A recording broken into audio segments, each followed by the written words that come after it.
মানে আমারে ফকর দালাল কও? হ্যাঁ, নিজে কি নিজে নিজে তো বউয়ের আঁচলের তলায় পয়সা থাকো সবসময়। আস্তে এক্ষুনি শুনতে পেলে একটা অশান্তি হবে। কি চাইছো বলো তো?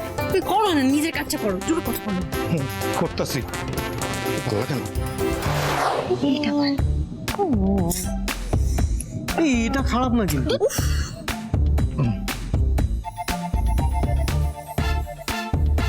এইটা দেখ, এটা খুব সুন্দর না? ইয়েস হ্যাঁ, নেহা, এই ডিজাইনটা কিন্তু বেশ ভালো। এটা আমার হাতে কেমন লাগবে? দারুণ লাগবে। ওকে, তাহলে এই ডিজাইনটা আগে তুই আমার হাতে করে দে। এই না, তুই আগে আমার হাতে করে দে না। বাহ বাহ বাহ বাহ বাহ, আমি যদি আগে তোমার হাতে মেহেন্দি পরিয়ে দিই, তুমি সেই হাত নিয়ে আমার হাতে কি করে মেহেন্দি পরাবে শুনি? বারে, আমি কেন পড়াতে যাবো? জিজু পড়াবে। হ্যাঁ, হ্যাঁ, আমি তোমাকে পরিয়ে দেবো রূপা ডার্লিং। আর তাছাড়া আমি ছোটবেলা থেকেই অসাধারণ আঁকি। আমার তো ইচ্ছেও ছিল আমি আর্ট কলেজে পড়বো। তুমি যে কত বড় আর্টিস্ট তার প্রমাণ আজকেই পাওয়া যাবে। হ্যাঁ হ্যাঁ, নিশ্চয়ই নিশ্চয়ই। রাবণ শাশুড়ি মম, মেঘনাদ স্ত্রী, আমি কি ডরাই ডরাই ডরাই সখী? এই কি বললে? না না, বোকা, আমি কিছু বলিনি। ওই মাঝে মাঝে আমার মুখটা নড়ে ওঠে তো, ওই রকম নড়ে উঠেছিল। যাকে নেহা হাত পেতে রয়েছে, না ওকে মেহেন্দিটা পরিয়ে দাও।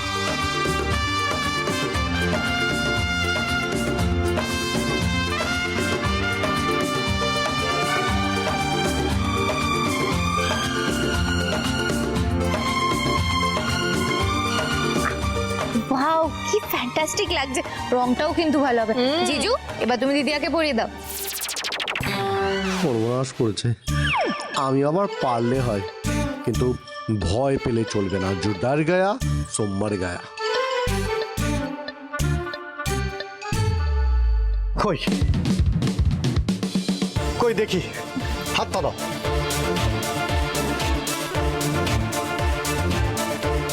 কি হচ্ছে এখানে? বাবা দেখো না, সোহাগ আমাদের জন্য গ্রাম থেকে মেহেন্দি পাতা এনেছে, তাই বেটে আমরা এখন মেহেন্দি পড়ছি। বাহ, দারুণ ব্যাপার।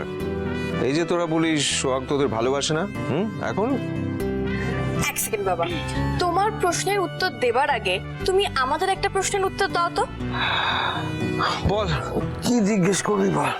আচ্ছা বাবা, আমরা তো তোমার নিজের মেয়ে, তাহলে তুমি সোহাগকে বেশি ভালোবাসো না আমাদের? সত্যি করে বলবে কিন্তু।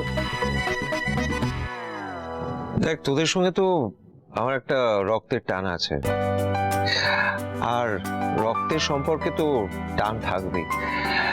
কিন্তু কি জানিস তো, বাবা মায়ের কাছে সন্তানের চেয়ে বড় আর কেউ হয় না। তবে অনেক সময় ভালোবাসা নির্ভর করে গুণের ওপর, রক্তের সম্পর্কের ওপর নয়।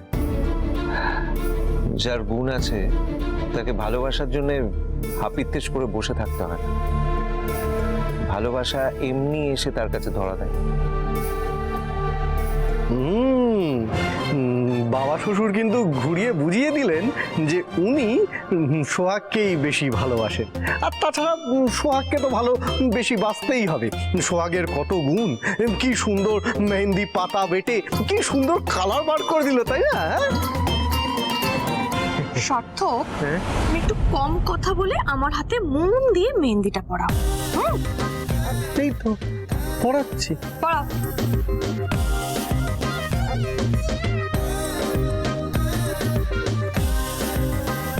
এই তো তোমরা ওখানে কি করছো?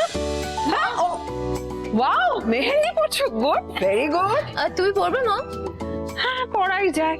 হ্যাঁ, আমাদের অনেক মেহেন্দি আছে, তোমারও হয়ে যাবে। হ্যাঁ হ্যাঁ। ওকে, কিন্তু আমি নিজে তো পড়তে পারবো না, আমাকে কাউকে পড়িয়ে দিতে হবে। কে পড়াবে? কেন? জিজু যখন দিদিয়াকে পরিয়ে দিচ্ছে, বাবা তুমি মাকে পরিয়ে দাও। আমি? হ্যাঁ বাবা, তুমি দেখো না এখানে কতগুলো ডিজাইন আছে, এর মধ্যে থেকে একটা ডিজাইন চুজ করে তুমি মমকে পরিয়ে দাও। খুব ইজি ব্যাপার।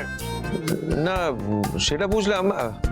আমি ট্রাই করতে পারি, কিন্তু খারাপ হলে আমাকে দোষ দেওয়া যাবে না, বলে দিলাম। হ্যাঁ, ইচ্ছে করে যদি খারাপ করো তাহলে তো দোষ তো দিতেই হবে। কি করি? কি আশ্চর্য, ইচ্ছে করে খারাপ করবো কেন? আমি ভালো করারই চেষ্টা করবো। দাও হাত দাও। এক সেকেন্ড দাঁড়াও না। এই মেহেন্দিটা দেখে মনে হচ্ছে